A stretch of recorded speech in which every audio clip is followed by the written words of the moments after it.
केंद्रीय वित्त मंत्री निर्मला सीतारमण ने संसद में मोदी सरकार का 3.0 का बजट पेश किया है। खास बात यह है कि उनकी तरफ से पेश किया जाने वाला ये 7वां बजट है। इस बजट में निर्मला सीतारमण ने कई अहम उत्पादों पर टैक्स बढ़ाने और घटाने का ऐलान किया है। साथ ही कई योजनाओं का भी ऐलान किया गया है। आइए बताते हैं कि मोदी सरकार की ओर से बजट में क्या बड़े बदलाव हुए हैं। नमस्कार, मैं पल्लवी शर्मा और आप देख रहे हैं अमन न्यूज। केंद्रीय वित्त मंत्री निर्मला सीतारमण ने बजट की शुरुआत में महिलाओं और किसानों का खास तौर पर जिक्र किया है। साथ ही सरकार ने प्रधानमंत्री गरीब कल्याण योजना को 5 सालों के लिए बढ़ाने का भी ऐलान किया है।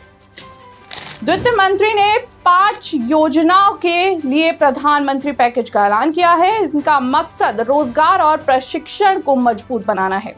इसके लिए सरकार ने 2 लाख करोड़ रुपए आवंटित किए हैं। खास बात है कि इस साल शिक्षा, रोजगार और प्रशिक्षण के लिए 1.54 लाख रुपए का प्रावधान किया गया है।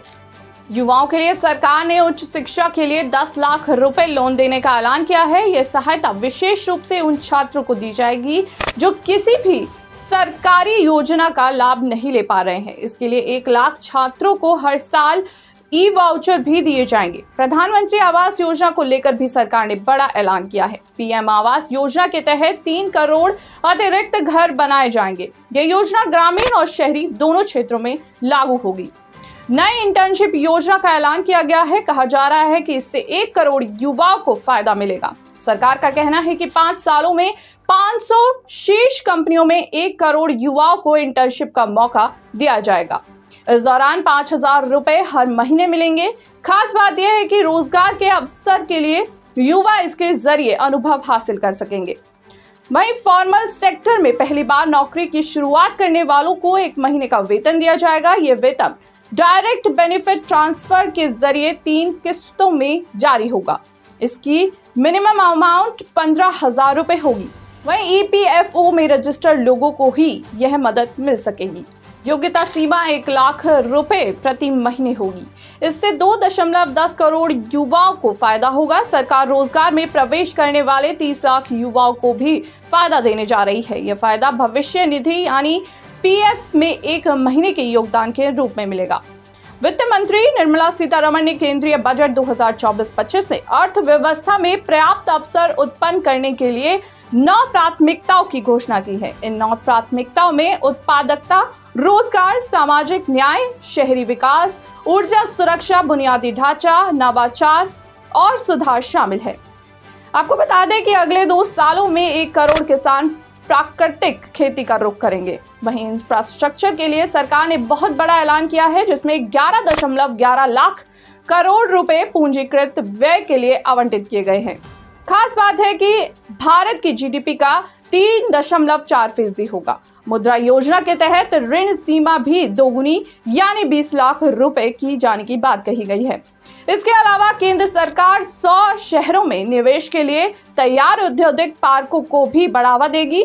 वहीं कैंसर मरीजों के लिए 3 और दवाओं को कस्टम से छूट देने का ऐलान किया गया है। साथ ही सरकार ने मोबाइल फोन और संबंधित पार्ट्स के मामले में मोबाइल फोन चार्जर पर 15% बेसिक कस्टम ड्यूटी घटाए जाने का प्रस्ताव रखा है। सोने और चांदी पर सीमा शुल्क घटाकर 6%, प्लेटिनम पर 6.5% करने का प्रस्ताव दिया गया है। नए टैक्स रिजीम में वेतन भोगी इनकम टैक्स में 17,500 रुपए बचा सकते हैं। नई कर व्यवस्था के 4 करोड़ वेतन भोगियों को लाभ होगा। वो कैसे, देखिए। 3 लाख रुपए पर कोई टैक्स नहीं देना पड़ेगा। 3 से 7 लाख रुपए सैलरी पर 5% टैक्स लगेगा। 7 से 10 लाख रुपए पर 10% टैक्स लगेगा। 10 से 12 लाख रुपए सैलरी पर 15% टैक्स लगेगा। वहीं 12 से 15 लाख रुपए पर 20% टैक्स लगेगा। 15 लाख रुपए से ज्यादा सैलरी होने पर 30% टैक्स देना पड़ेगा।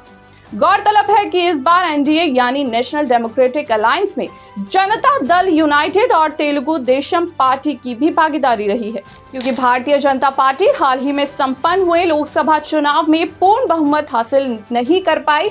ऐसे में कहा जा रहा है कि दोनों बड़े दलों की मांगों को बजट में दौरान ध्यान में रखा गया है, जिसके तहत बिहार, झारखंड, पश्चिम बंगाल, उड़ीसा और आंध्र प्रदेश के सर्वांगीण विकास के लिए पूर्वोदय योजना भी लाई जाएगी। केंद्रीय मंत्री निर्मला सीतारमण ने कहा है कि सरकार पूर्वी क्षेत्र में विकास के लिए औद्योगिक गलियारे का भी समर्थन करेगी। केंद्र सरकार ने बजट 2024 में बिहार को बड़ा तोहफा दिया है। केंद्रीय वित्त मंत्री ने बिहार में नए एयरपोर्ट, मेडिकल सुविधाएं और स्पोर्ट्स इंफ्रास्ट्रक्चर का भी ऐलान किया है। साथ ही राज्य में हाईवे के लिए 26,000 करोड़ रुपए और आवंटित किए गए हैं।